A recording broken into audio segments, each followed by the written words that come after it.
Educational philosopher John Dewey once remarked that play is children's work. If that's the case, then these elementary school students in Western China certainly seem to enjoy their jobs. It's a far different situation today than it was on May 12, 2008.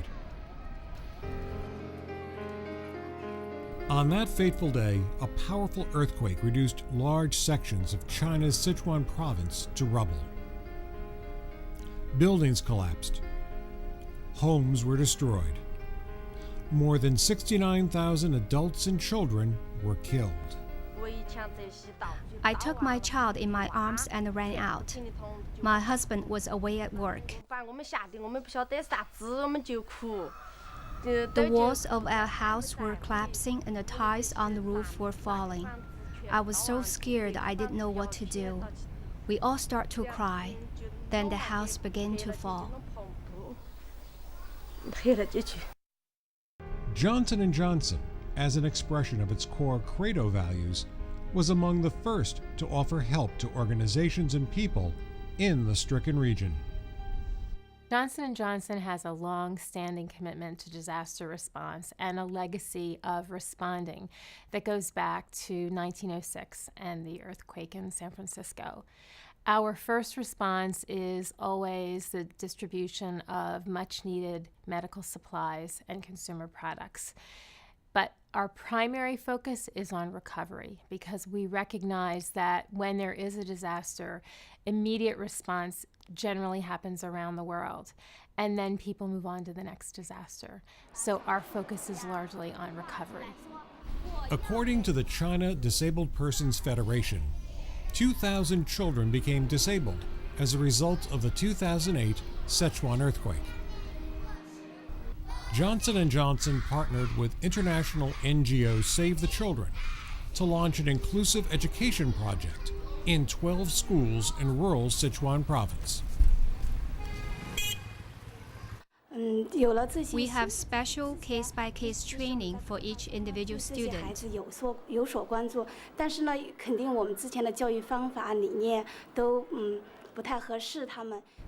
After the training, we better appreciated the individual needs of these children and designed specialized learning plans for them. Zheng Li has a unique perspective. She is a primary school teacher, as well as the mother of a daughter with cerebral palsy. Her daughter is one of her students. What Save the Children found was that in the mainstream schools, they were not equipped with the correct curriculum that addressed the needs of children with disabilities, either disabled from the earthquake or from other developmental issues. And so this was a good opportunity for them to introduce a program to address those specific needs. Roughly half of China's 1.3 billion people live and work in less developed areas of the country. It's a way of life steeped in tradition. Historically, access to health care has been difficult in rural China. Save the Children launched a community health project in areas hardest hit by the 2008 Sichuan earthquake. Almost all the mothers and children living in the area around Namba town have received treatment at this clinic. We use various ways to reach them. One is household visits.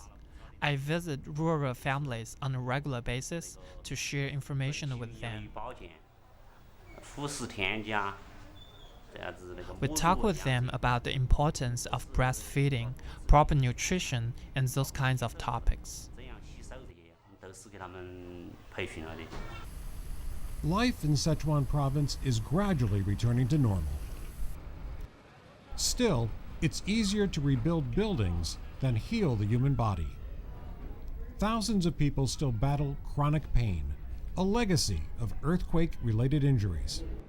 This is the rehabilitation department of an orthopedic hospital in the rural town of Dujianyun. The patients who come here are often in constant pain. The pain was so bad that I couldn't sleep or even get out of bed. I couldn't cook a meal. I couldn't do anything. Johnson & Johnson partnered with Project Hope, the well-known international NGO dedicated to providing lasting solutions to health problems. In Sichuan Province, the goal was to provide specialized orthopedic training. What is unique about our response to disaster is that there are three principles that we operate under. First is that we work with and choose partners that have eyes and ears on the ground, because to us, they are the ones that can assess the situation and know what is truly needed. Secondly, is our response is always for the long term, as indicated by the fact that 3 years later, we are still in the process of completing some of the projects with these organizations. And thirdly, we not only work with these organizations to build and rebuild the communities, but our principle is to want to build it better. While physical injuries can be easily observed, children have a way of hiding psychological trauma. Another project supported by Johnson & Johnson is an ambitious program to help some of the youngest survivors of the 2008 Sichuan earthquake to recognize and express their emotions. Healing the spirit can be just as challenging as healing the body. We recognize that in addition to dealing with physical healing, that there's an emotional component of healing in the aftermath of a disaster. And children especially live not just in pain, but also in fear. And the psychological counseling can help enormously in returning children to a sense of well-being and safety. 3 years can seem like an eternity to a child, but for some, it is barely enough time to begin the psychological healing process, putting memories of the 2008 Sichuan earthquake firmly in the past and building a new, more joyful narrative of their life.